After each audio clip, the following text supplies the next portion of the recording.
Simon, good morning. Good morning. Day 60 and 1 week until level 3, which, as we were just both discussing, Yes, doesn't mean I'm not going out anymore.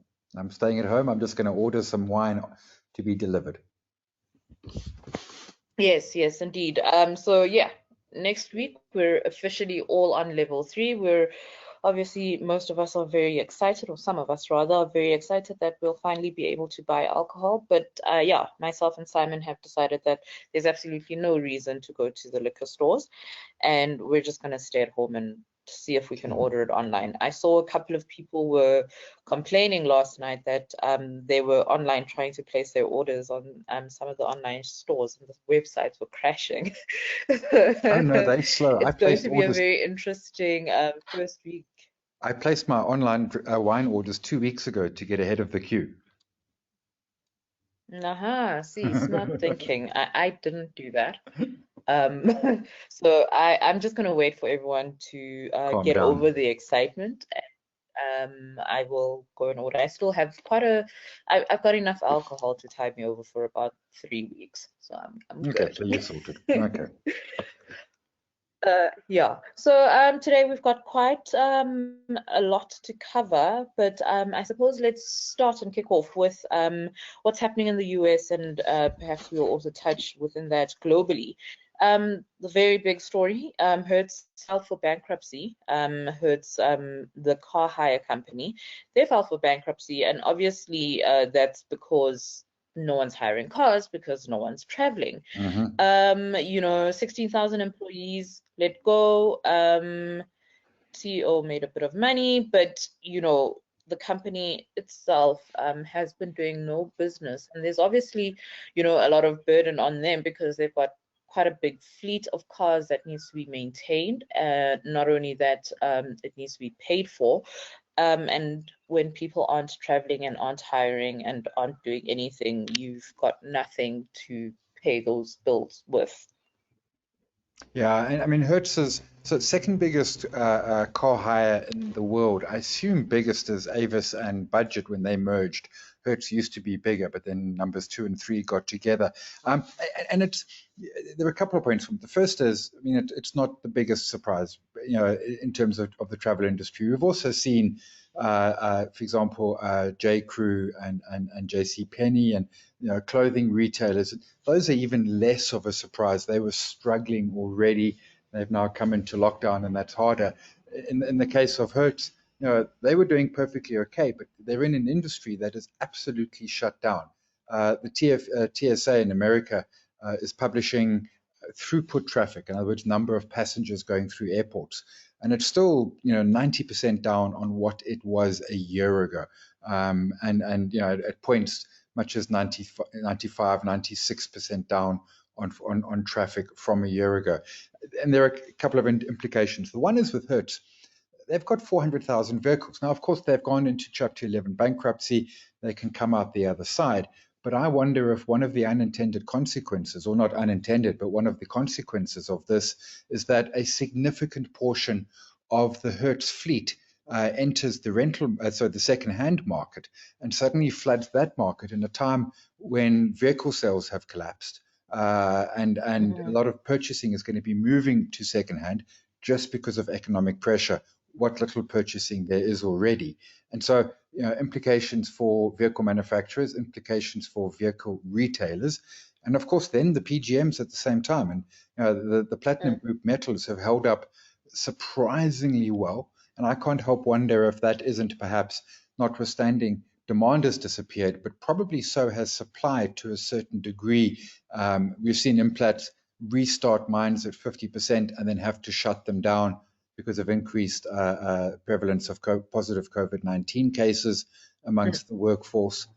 But as we were chatting before we came on air, I mean, there's going to be a record number of bankruptcies / Chapter 11 / business rescue in 2020 and perhaps next year. And the easy ones are your sort of old school bricks and mortar, as we see a lot of retail move online, the tourism and travel industry.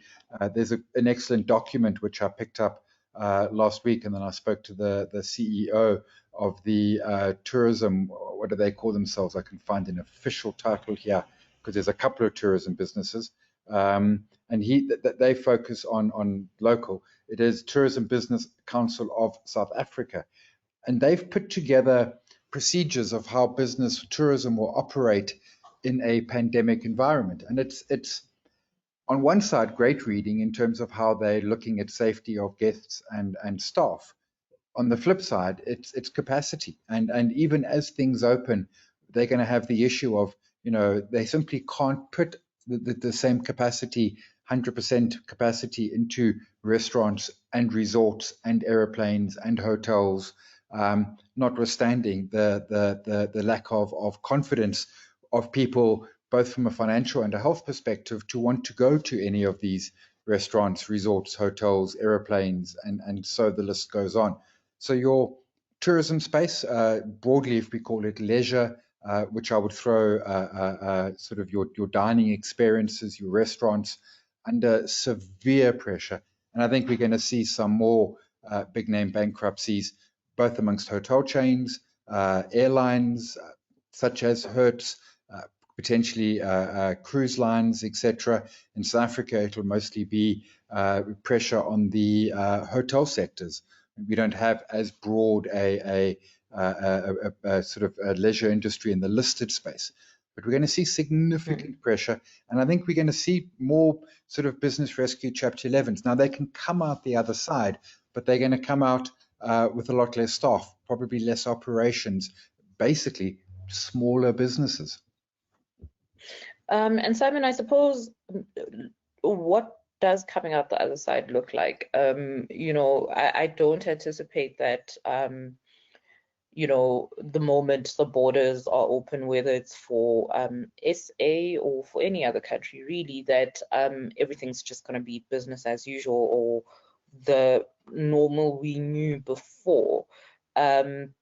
Perhaps in Europe, it might be a very different story, and that's Europe and the countries within the EU. But, I don't anticipate that, you're going to have what you typically have, a whole lot of Europeans flocking into SA for summer, or some of South Africans or people in the Southern Hemisphere going overseas because it's summer holidays there. That's not going to be the typical trend. So smaller businesses, yes, but do we see how soon do we think that we'll reach the previous levels, if ever? I suppose, I mean, I'm not going to say never because, never say never, but it's going to be some time. I mean, I'm thinking about, I typically take a holiday in June and I go down to Durban to get some warm weather and sort of play on a warm beach during the Joburg winters. It's not happening this June, but I'm looking forward to my next holiday. But what's it going to be? It's going to be hyper-local. It's not going to be Cape Town because that requires a flight. So, somewhere within an hour or so of Johannesburg, I want it to be self-catering. It might be Durban because I can drive to Durban. I could stay with my sister potentially. But even, we first need to get to lower levels of lockdown, stages 2 and 1 for that freedom of movement. But let's assume, at some point, naturally, we move through the pandemic. We start getting to lower levels. It might be late this year. It might be early next year. But I still think there's going to be large swaths of the population that are either just, they lack the financial means or they lack the health means. They've got pre-existing conditions. They're aged, or they're just being cautious. And I know there's some listeners on this podcast right now who not a chance, first chance they get, they're back in an airplane. And that's great. But that's not everybody, and that's the stark reality. And I think we're going to see the leisure, the restaurant, notwithstanding restaurant can now do delivery under stage 4, and we'll be able to do pickup under level 3. It's going to be a long time before they can get those restaurants full again, those hotels, and long time is into next year. And if you are a Soho Sun or perhaps even a City Lodge or one of those, a Marriott or a Carnival Cruise Lines, you've got you've got capital, you've got access to capital markets. You can go and raise some money. Soho Sun, City Lodge, they could do a capital raise of a sort, or they could enter business rescue and come out the other side with less debt and a more streamlined operation. It's those small and mid who don't have easy access to capital beyond the banks. And I know the banks are lending. I know there's the 200 million. I know there's support from UIF, but I'm not sure that is sufficient for an entire industry. They don't have the capital raise options. Business rescue for the smaller businesses is, nearly always a game over. And it's the ditto, Chapter 11 business rescue, the UK process seems to work a lot better for the bigger businesses, primarily because they've got bigger assets, and more attractive and therefore valuable assets. So this is a sector that I think is going to be significantly hard hit. I think it's going to be a long time before normality returns, and of course they need high occupancy levels to make it work. A plane at 50%, a hotel at 50%, even a restaurant at 50% occupancy is not making money. They're probably not even breaking even. So the travel, the leisure, the restaurant industry, bars, I think eventing at the same time, there's going to be a lot of fallout. But that is one sector where I think is going to be especially hard hit. All right, and I suppose keeping with the theme of jobs and how they're disappearing, US initial jobless claims now over 38 million. The highest ever. Yes. And we've also seen some data from other parts of the world, the UK and German data. Could we perhaps just touch on that and the concerns, I suppose, around that and what it could possibly look like as Trump especially pushes for the economy to open? Yeah, so US initial claims now 38 million. We need to remember that the 09-08 crisis was around 10 million in total. What we are seeing with the 38 million is that it actually peaked in week 3 at about 7 million in a week, and it has been coming steadily down. We're still clocking over 1 million a week, but certainly the trend is down. But the US will hit 40 million when we get the initial jobless claims on Thursday. And I've said it before, their labor market's about 160 million. So that's a 25% unemployment rate. And again, it comes back to what we've been saying over these podcasts and what I was saying a moment ago. Jobs are easy to get rid of, but I think they're going to be slow to come back. I think it's going to be a long time before the US gets to 10% unemployment. And by long time, at best sometime next year. It's going to be a number of years before they get to that sub 5% again. And a number of years, I mean, they've pretty much lost all the jobs that were created post that 08-09 global financial crisis. Across in the US, data out this morning, 10 million now unemployed. Their labor force is only 35 million. Now, that's an old number. And what I mean by old number is it's from about 2018, but it's the most recent I could find. But that means that they're running at about a 28% unemployment rate in the UK. And again, just staggering numbers. And then the last number that also came out this morning was German first quarter GDP. Germany is the last of the major sort of G7. Sorry, Simon, we lost you for about a couple of seconds there. I'll go back to, so the German GDP data came out for first quarter, the last of the major European nations, coming in at minus 2.2. And this ties in with the other GDP data that we have seen for first quarter. Notwithstanding, lockdowns started in, mostly it depends. I mean, Italy was early March, UK was late March, as was the US. But we were already seeing very cautious customers from pretty much fairly early in March. And that's pointing towards a second quarter GDP number that is, I mean, just globally, we're going to see horror numbers. For folks wondering when we will see South African first quarter GDP number, that is only due on the 30th of June. We don't do flash numbers in our market, so we're still a month away from getting local data for our GDP. But it's going to be a horror number. We know that. Yeah, and I suppose to expect anything else would really be wishful thinking. Now let's move on to, Moderna. They very excited possibility of a vaccine. Obviously, I think perhaps also to just taper or manage people's expectations. This isn't something that's going to be available, by July or August, at least not rolled out, globally. However, there's quite a lot of excitement around it, and they're already raising capital to just try and fund this. So what can we expect, or what does the success of the vaccine look like for the company and I suppose for the rest of us? Yeah, so the Moderna really got the markets excited last week. Not only did their share price spike, but truthfully, global market share prices, spiked. The Dow, Europe. I mean, even we had a good week on the back of it. And this really is stage one. And I'm not the epidemiologist, but digging around, and I want to chat to. I'm thinking maybe someone at Aspen or something to get a better sense of it. But stage one is your very, very early test, and that's did it do anything? And as soon as you start getting a result, positive or negative, you stop the trial because it's a fairly high risk process. And then you start moving into stage two, and then you start moving into stage three. And if you go and dig into statements from Moderna, and what they're saying is they're still saying, this was a great result.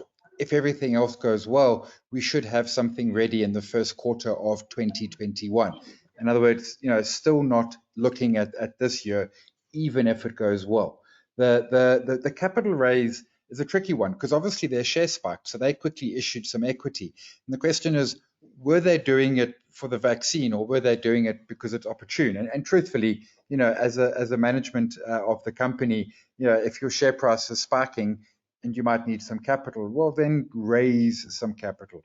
But I think what we're going to see is over the weeks and months ahead is we'll see, negative, but also positive news coming out around vaccines and trials and the like. There are over 100 currently ongoing in the world. And initially, every time we do, there's going to be the spike of optimism and enthusiasm. But I think that in time will start to wane as well, as we start to realize that actually, stage one is really, really early days.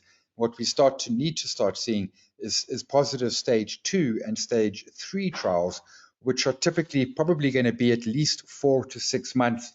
They're usually for years, but we'll do them in a tighter timeline at this point. And that there are literally hundreds, and hopefully eventually we get one, but it's going to be a while before we truly get a vaccine and able to get it to everyone globally. Yeah, and I suppose again, it would be helpful for all of us really to manage our expectations around it because, yeah, it's a long way forward still. That said, commodities, and we touched on this earlier when we were talking about car demand and PGMs and whatnot, but commodities all in all have really done well throughout this entire crisis. I think there's been moments of extreme volatility and wobbliness on the prices, but they've generally done well, except maybe with the exception of oil, but even that has recovered. I'm back. Sorry, I had to change my internet connection. It seems my fiber is not stable. So now I'm on LTE. Okay. So to restart that. So commodities, we talked about it when we mentioned PGMs a moment ago. I think there's a significant issue in terms of supply being removed from the equation, and that's helped. Although obviously there is above ground supply, which has been sold as well. Oil had price collapse, but again, we've seen supply removed. That's seen Brent and West Texas back around the $30 level. But also, I have a thought, which is that one of the things governments are going to do to respond to a crisis, and they've done it before, we have done it, Europe, China, the US, and that is big infrastructure build. And I can't help wondering if the markets aren't already pricing in big infrastructure builds. Hence, we've seen particularly the more industrial commodities such as iron ore, copper, and the like holding up. Gold is obviously a fear gauge, and an expectation that we will see the return of these infrastructure spends in Europe, in North America, in China, probably in South Africa, and that will help the demand for commodities. The caveat, of course, is that governments are going to have their revenue significantly under pressure, and it's going to be, where's the money going to come from? Is a fairly simple question, which we don't have a simple answer to.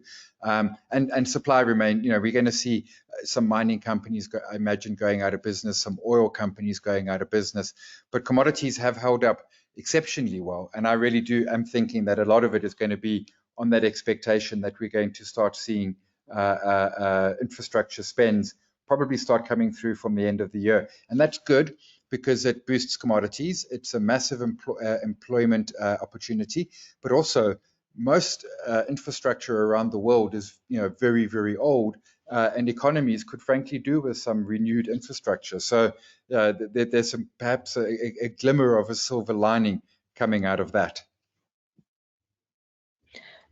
Yeah, thank you, Simon. Oh, my voice. So I suppose last thing, and we've spoken quite a bit about mobility data, but Apple Mobility has started showing that people are moving around.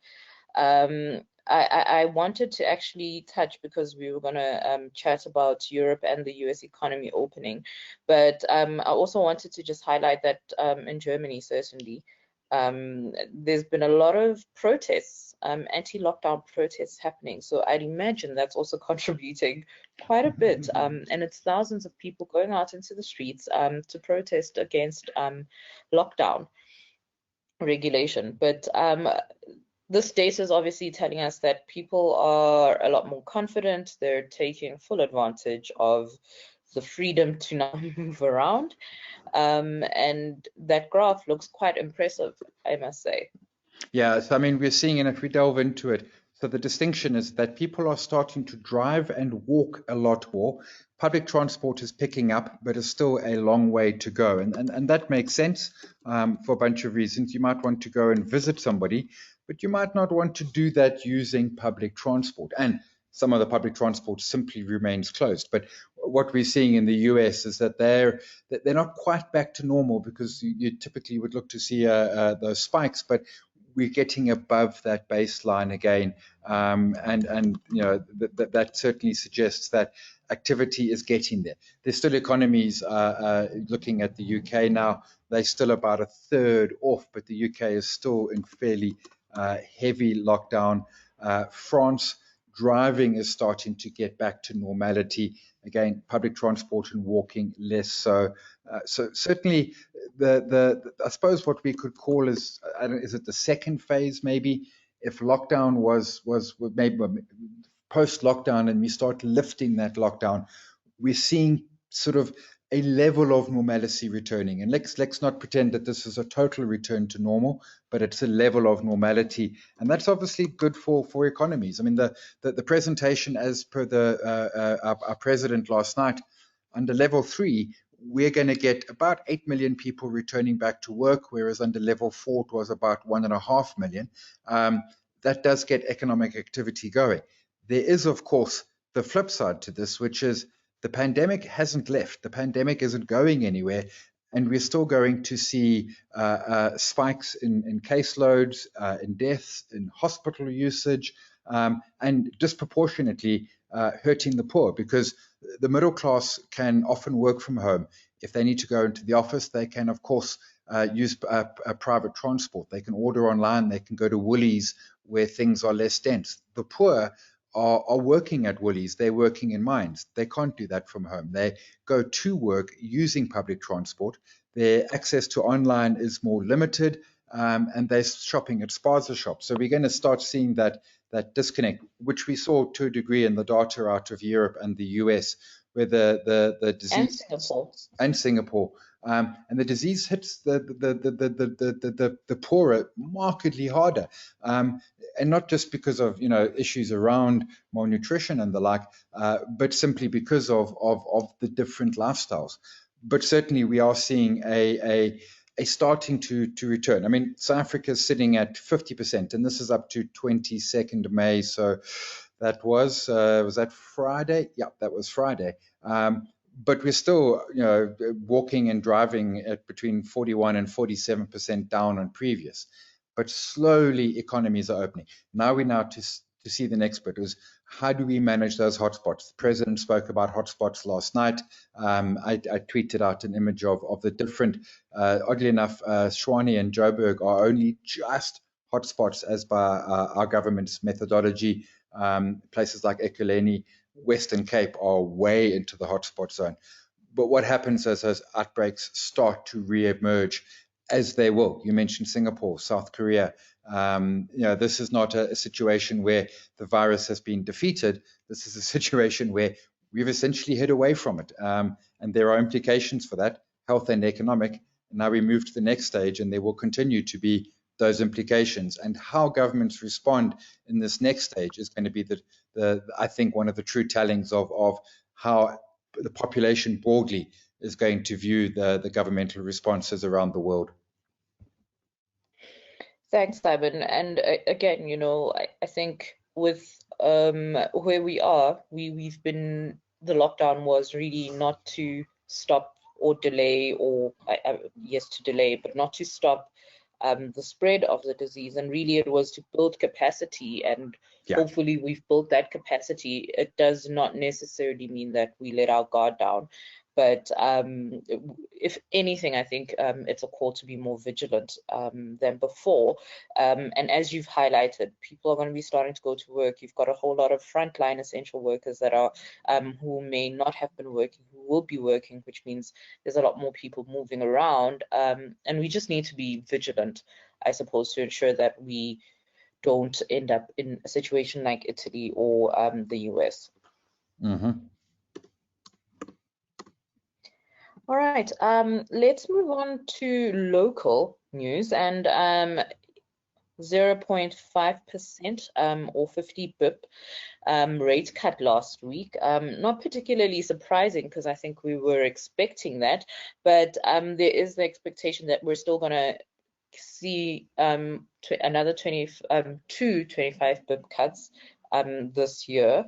What are some of the pros of the rate cut? And I suppose, again, perhaps we can visit why we need to cut interest rates, because I think there is a lot of confusion about why the Reserve Bank is doing this. So can we just revisit why the rate cuts are necessary? What's the mechanism the Reserve Bank is using here? And with the exception of perhaps savers, what are some of the benefits for consumers as well? Yeah, so I mean, there's two sides to that coin. You mentioned savers. They, of course, are getting the short end of the stick. Prime at 7.25%, the lowest level. Michael Jordan tweeted a chart that says lowest level in 63 years. But I mean, the logic behind cutting it is to try and push money into the economy. So it means that if you have a prime linked debt, which would be, if you're an individual, it would probably be a bond, maybe a vehicle finance, is you've actually got a little more money in your pocket every month if you drop your amount that you're paying. Now, if you're still gainfully employed and your finances are okay, the advice is to carry on paying what you were at the beginning of the year and ultimately pay your debt off a lot quicker.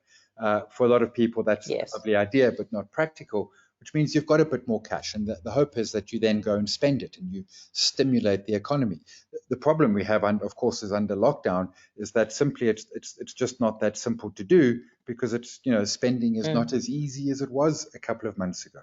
For corporates, it also works because a lot of corporate debt is also linked to prime or linked to the JIBAR, the Johannesburg overnight rate.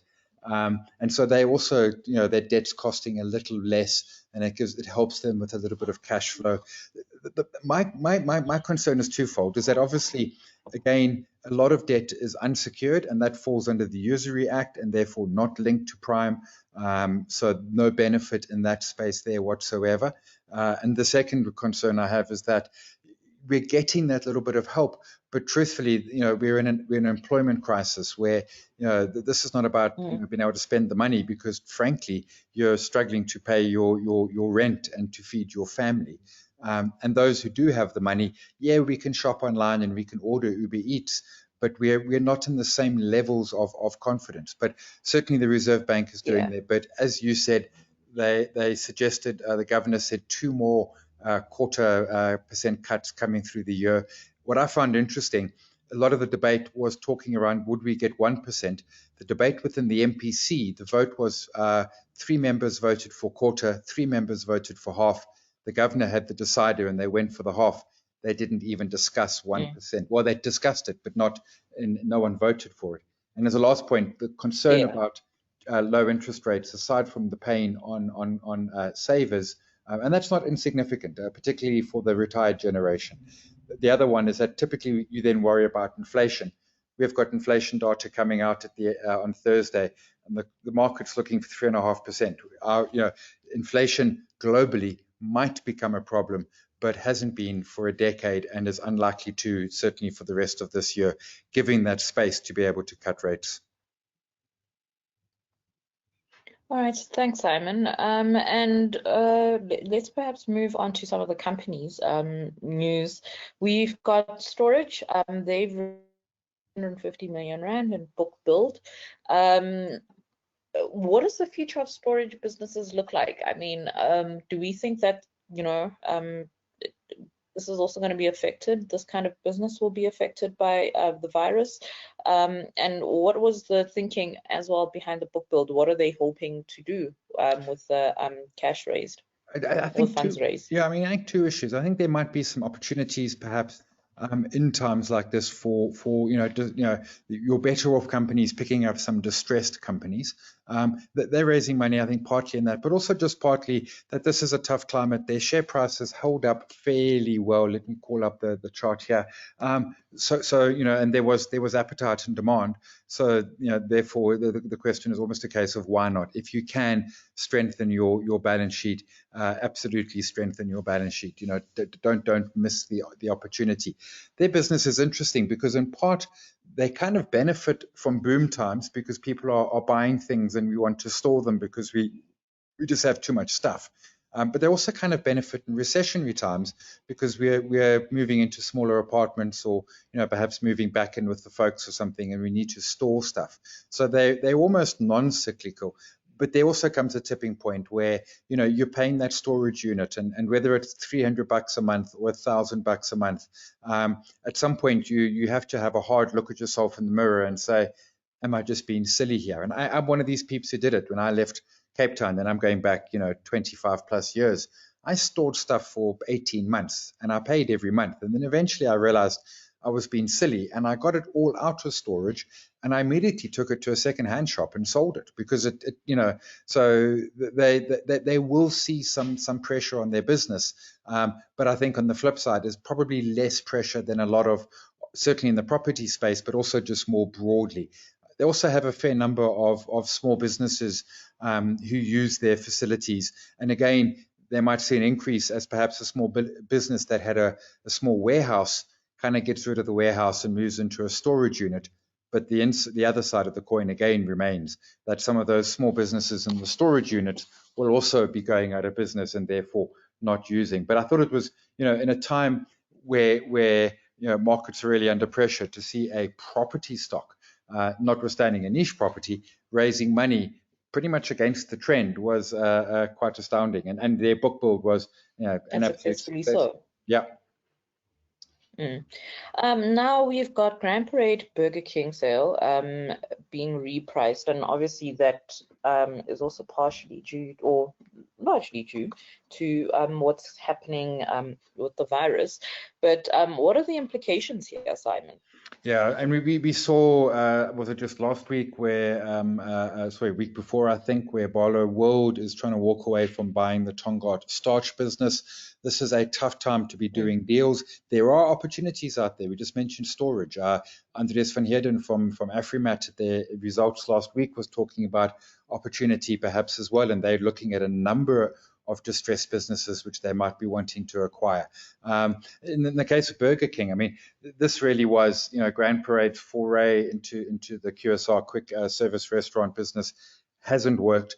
This is them now exiting that business. And really it was about cash into the balance sheet. They're going to be selling at what is ultimately a net loss for the business, but it does, give shareholders something there rather than constantly having to throw money at Burger King. They can get some cash into the balance sheet, either to be returned to shareholders or perhaps for Grand Parade to do another adventure somewhere. Probably the former, but prices are going to be reset lower. Not only has Burger King did no sales under level 5, restricted sales under levels 4 and 3. It comes back to a consumer under pressure, consumer lacking confidence. The QSR space, as we spoke up front of this present of this podcast, quick service restaurants are in that leisure, and they might not be quite as badly affected as leisure, but they certainly are being impacted significantly so. And it means that ultimately Grand Parade will receive less money for the sale of Burger King, and therefore Grand Parade shareholders receiving less money. I forget what the net asset value is sitting on Grand Parade. It has typically traded below net asset value, seemingly offering opportunity, but it's been a tough number of years for this particular stock. Yeah, Simon, and I think even the success of Burger King in SA, I mean, virus issues notwithstanding, has been something else. Burger King, we had a Burger King in Rosebank where I'm based, was based before I started working from home. And I mean, that didn't do particularly well and was replaced by McDonald's. And I've really been struggling to see its success across the country. It just has failed to really take hold in the country, and I suppose it feels as if really the virus was sort of like the last straw on the camel's back. It's also, burgers are to a degree a commodity. I appreciate everyone's got their preferred burger. Maybe it's a Rockamamba's, maybe it's maybe it's a Burger King, maybe it's a Steers or a McDonald's or whatever. But truthfully, if me and you are in a car together and my favorite is, I don't know, Steers and yours is Rockamama's, and you insist we go to Rockamama, I'm going to say, sure, no problem, we go to Rockamama. Whereas chicken is much more, very different. Yes, we got the Chicken Licken, and that's got a fan base that is, unbelievable. We got the KFC. I'm one of them. Yeah, well, I'm a KFC, and now if we're in a car together and you want to go to Chicken Licken and I want to go to KFC, that discussion gets a little more heated. And then, of course, your son in the back is saying, but hang on, I want Nando's. And there's a much less commoditization in chicken and some of the other brands. So it does make it a lot more difficult for the Burger Kings to break into our market. And the American brands are also, they don't always travel as well. They're not necessarily as well known. I drove past a Pizza Hut the other day and I'd forgotten that they'd come back into the country. And, Domino's in America, giant brands. In South Africa, struggling. And I have to just mention that if my son piped up and said he wants Nando's, he would lose that argument instantly. Sorry, young man. But yeah, so we've seen some updates from Liberty 2 Degrees and Nedbank as well. And some very interesting insights on those updates, I suppose. A first look into the impact of the virus on financials and property market. But what can we take from the information or the insights that came through? Yeah, typically, mid-cycle updates are light and not terribly thrilling. This time, not at all. Liberty 2 Degrees, great insights. Around 60 to 70% of their mall lettable space is open again. There's some exceptions. Some of the malls have got their one down in Eastern Cape is pretty much restaurants and is a lot more shut down. But that 60 or 70% is reopened. Obviously, that 30 or 40 that remains closed, a lot of that is restaurant and QSR and the like.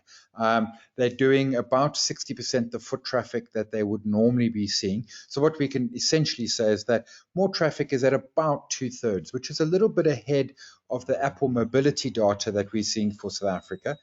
but certainly people out there and shopping. I suspect, and this is totally anecdotal, that probably a lot more of that traffic is going to the large retailers, particularly food retailers, and perhaps, essential suppliers such as, computers, if a computer's broken or something like that. I think a lot of the small mom and pop retailers are probably doing a lot less business at this point. They also gave some color to rentals. They got about 38% rentals during April, and for May they're looking at about 43%. And this is before they negotiate discounts or stays of abeyance or anything. So, rentals remain under significant pressure. We are seeing things starting to open, but again, very, very slowly. Nedbank's update, two parts that struck me. Their impairments are tracking at the top end of their range, which suggests it's still around 0.8% of impairments, and that's English for bad debts. But again, that is a something which I expect, and in fact they don't say, but they say they're simply unable to give good insight, something which they're expecting to probably still move somewhat higher. What they did say is that they have rescheduled 81 billion rand of loans, and that is both corporate and to private individuals, and it's split about 50-50, where they've rescheduled, given payment holidays, pushed out terms. It's basically made it easier for businesses and individuals to manage their debt, which is a staggeringly large number. Although I went and had a look, and the last set of results for Nedbank, their total advances is sitting at around 800 billion advances and loans. So it's about 10% of their loan book that they've rescheduled. And obviously, the other 90%, either there wasn't a request or it was declined, whatever the case may be. And also the rescheduled loans can still potentially turn into bad loans. I mean, that's totally possible. But it just starts giving us some insight and some understanding of how the businesses are operating and some expectation of what we're going to see down the road. Liberty 2 Degrees is going to see revenues way down. Nedbank, revenues maybe not so badly hit, but costs moving higher, particularly driven by impairments, and therefore cost to income ratios getting hurt, return on equity is getting hurt. And we certainly have no sense of just how bad. And in both cases, the companies are they're not giving forward-looking statements, they're stating facts. But it's giving us some insight. And this is, when we live in, and it's an overused word, I appreciate, but unprecedented times, we need to get crafty as to how we sort of understand what the outlook looks like. And if I can jump to the next point, which is Richemont, who their results showed, 2.3 billion euros of cash on the balance sheet. They want to issue a warrant instead of a cash dividend, and yet they rushed off and raised 2 billion euros of further debt to strengthen their balance sheet. Now, the Rupert family, who run Richemont, have always been perhaps the most conservative, cautious bunch of investors in the world. But what they're telling us is that they expect things to get really, really tough and to stay tough.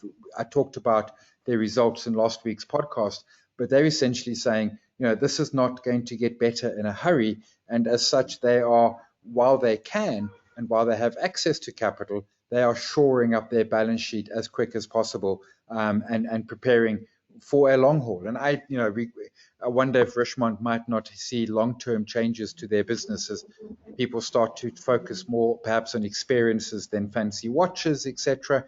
But even that aside, it's just giving us a glimmer into how the Ruperts are thinking around their business. And this is not over the next 3 to 6 months. We're getting insight in the case of Richemont probably into the next couple of years. I mean, I do imagine that over and above people spending more on experiences, we've touched on this. You've got consumers who are under pressure. You've got a job or employee or has changed drastically and significantly. So the likelihood that we'll be rushing out to buy high-end jewelry and Gucci shoes or whatever the case might be. And it's so funny because I was recording another podcast with a friend of mine, and we were talking about how our money habits have changed or are likely to change over the lockdown period. And one of the things that came up was the fact that there's absolutely no reason to be buying shoes or sneakers or anything like that, because I'm not going to work, so no one's going to see them. So, what's the point? I'm the winter season. I mean, I did my family's shopping a couple of weeks ago. I didn't buy myself anything because I was like, I'm not going to work, so no one's going to see me. I don't need to buy a new coat. I don't need to buy new boots. Yeah, that's a great point. I usually in June, and I don't know why I do it in June, but I do. In June, I usually buy 5 dress shirts, right? Because 5 shirts, 5 days of the week, they last me about a year. And I'm not going to the office every day, but between TV and events for Standard Bank and all the rest, I buy them. And then, the 5 this year, it hasn't even, until you mentioned it now, it suddenly occurred to me, it's June. I'm not going to be buying any shirts because, I'm here in a sweatshirt and a jersey, but like no one sees me. Like it's voice only. And it's that changing thing. And what I've noticed, and I'm in a deeply fortunate position where my income hasn't gone down during the lockdown. But what I am finding is that come month end, there's more money in my bank account. And I was chatting to my wife about it last night. And I know why, right? Because I haven't bought alcohol in 60 days. Because I haven't been able to. Yep. I haven't been to a restaurant or a bar or a takeaway for 60 days because I haven't been able to. My little discretionary spend, like when I would, we would normally do this podcast at the Standard Bank head office in Rosebank, and I would pop out and buy a coffee for, I don't know, what's that coffee, 30 Rand or something. I haven't done that in 60 days, and so on and so on. And I stress, I'm in a very fortunate position to still have my income, but my expenses are down, and I'm not in any mad rush to spend that money. I'm like, you know what, that's fine because I don't know what next month or next year holds. We'll put that aside. But the chap I used to buy my shirts from has lost 5 sales, and now I feel really bad for him, but I don't need the shirts. I mean, I don't know what to do. But the trends are going to change. The other interesting point is that millennials, and I hate this whole millennial debate, but they are starting to turn 40. The old millennials are turning 40. The generation behind them are starting to enter a workforce, notwithstanding a decimated workforce. In other words, the millennials are reaching their peak earning power. And I mean, it's the worst time possible, and that's another whole debate. But again, how are their spending habits going to influence going forward? And I think under normal circumstances, it would have, but under COVID-19 and the crisis of 08 or 09, which also hit millennials, I think we're going to see significant shifts in spending. And I mean, we touched on this, that despite restaurants being open and allowed to deliver, an example of where I'd more than happily, on a typical night out where I'm buying food and I might do the whole starters, mains, and dessert and alcohol and other drinks on top of it. I mean, I logged on to Uber Eats, I looked at the price of pasta, and I thought, wow, I can just make it myself. Yes. I gotta say, so I think the psychology as well of how we're spending changes very significantly when we're at home versus out and about.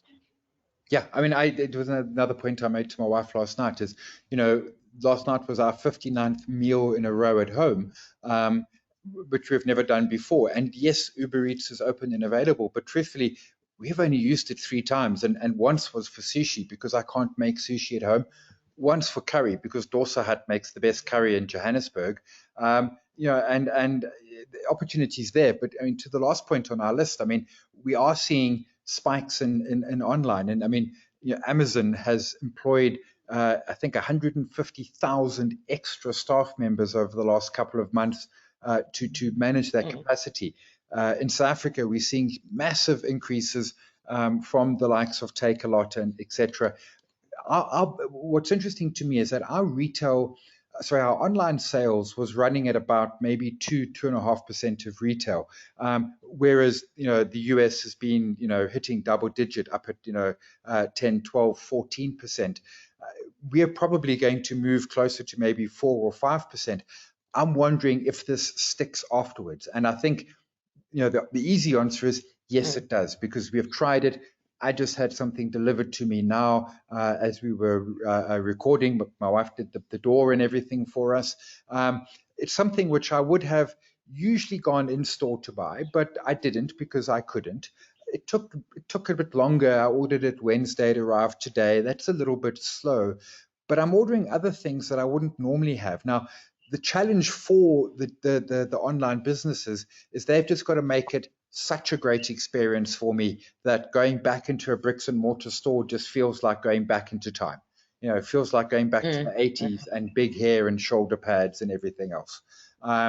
And otherwise we will, to a larger degree, revert to normal. But this is a huge opportunity for online retailers. And of course, make no mistake, a threat to the bricks and mortar.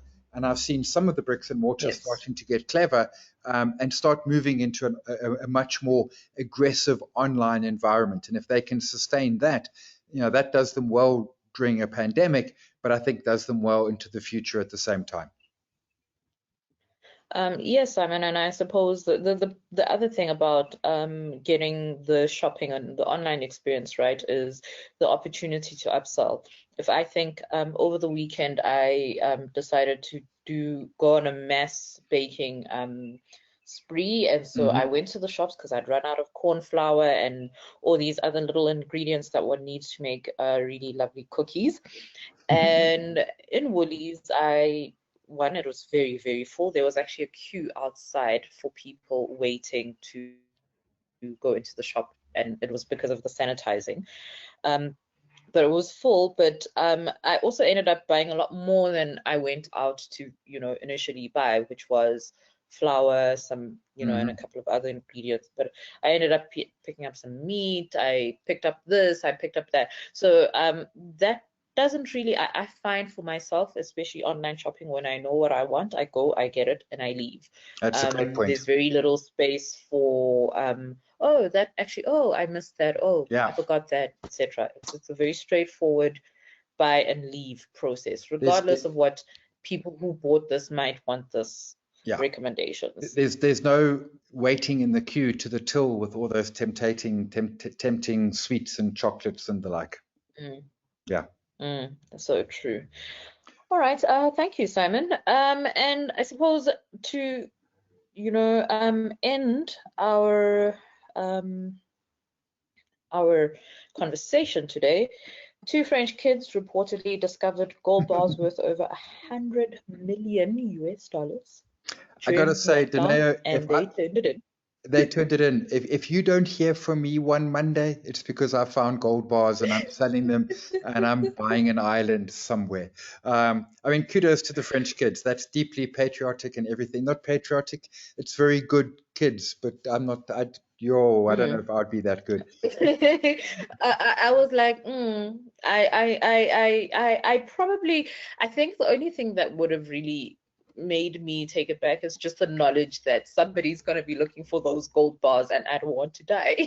Maybe it belongs to a needy person or something. I hear you. But that took a lot from them. No, I've just finished watching Ozark, so I'm a bit spooked by the kind of people who keep gold bars. Yes, no, fair enough. And then the other big story for today is Pac-Man turns 40. Happy birthday to Pac-Man. Yes, happy birthday to Pac-Man. And before this, we were actually talking about the fact that I've got my son is 12 and doesn't really have any idea what Pac-Man is. He's never had to experience that. He's on the Minecraft and Fortnite bandwagon. That's the reality of his generation. But as we had the conversation about how my child doesn't know what Pac-Man is, I also realized that my son's never used a landline phone before. Oh, well, okay. The landline is fine, but the Pac-Man, you can go Google it. You can find free to play online, although he probably looks at this compared to Minecraft and just thinks that you're crazy. Yeah, so it'll be interesting. I suppose as a young gamer, it might be interesting to just induct him in the culture of where most gaming frenzies began. And I think Pac-Man really is one of those instrumental games that Yeah. But then changed the industry. you have to go find some 20-cent pieces because of course you couldn't play Pac-Man without 20-cent piece. And those little what do we call them? Those little arcades with Yeah, the yeah, those thing and little the long queue and everyone yes. waiting for their turn, So my and you have cafe had a Pac-Man glue. machine. They had a Pac-Man, a Donkey Kong, and a third one. My game of choice was Donkey Kong. All right, Simon, thank you very much. Oh, I did see that we had one, Johan, who wanted to know your view on SB oil. We have about 4 minutes. I don't know if you want to The question. So so touch that. SB oil. I mean, I've chatted with Johan Erasmus here of Standard Bank and One Vest. I mean, it depends truthfully on your view on the two moving parts. Is West Texas going to go much higher? And where's the rand going to go? The rand is currently moving stronger. It was late last week and again into early this week. Oil itself, I mean, I'm going to take the laziest answer in the world. Oil is complicated and it's about supply and demand. We're starting to see supply be removed, and the demand eke back. But I don't know where that's going to send the price. So Johan, I'm sorry, this is a non-answer, which is quite simply, I don't know, and I've looked at oil. I've had long, hard look at SBA oil, the ETN, and I just walked away. My advice is, if you're a technical chartist, is chart it and make a purely technical call on it. I also saw Paul elaborating on the types of jobs that are being shed in the USA and the UK. I don't know in Paul what industries, but what we do know is that it has been lower wage workers, and we can see that because notwithstanding the US has lost 38 million jobs, the average salary in the US has actually gone up because it's the lower income. So I think you're probably right. It's going to be restaurants, it's going to be tourism, it's going to be in those sort of the hourly wages rather than your sort of corporates and your IT. You know, they can work from home, they can continue going on. So I think it's going to be the lower wage. Certainly, the data shows that it's going to be tourism, it's going to be the restaurant industry, etc. And that's often how it is in these type of crises, where it gets to the lower income people much more severely than the middle and higher income. All right, Simon, thank you very much, and thank you to everyone for joining us. We certainly look forward to an interesting week to see what this new world brings for us, and we'll catch up again next week. You'll be back on Wednesday Yes. with Know Your Platform, and again on Friday. Yes, with ETFs. For some fun Friday. Okay, Dineo, we'll chat next Monday. All right, thank you. All right, and thank you to everyone for joining us. Please keep safe, and we'll chat to you next week. Goodbye.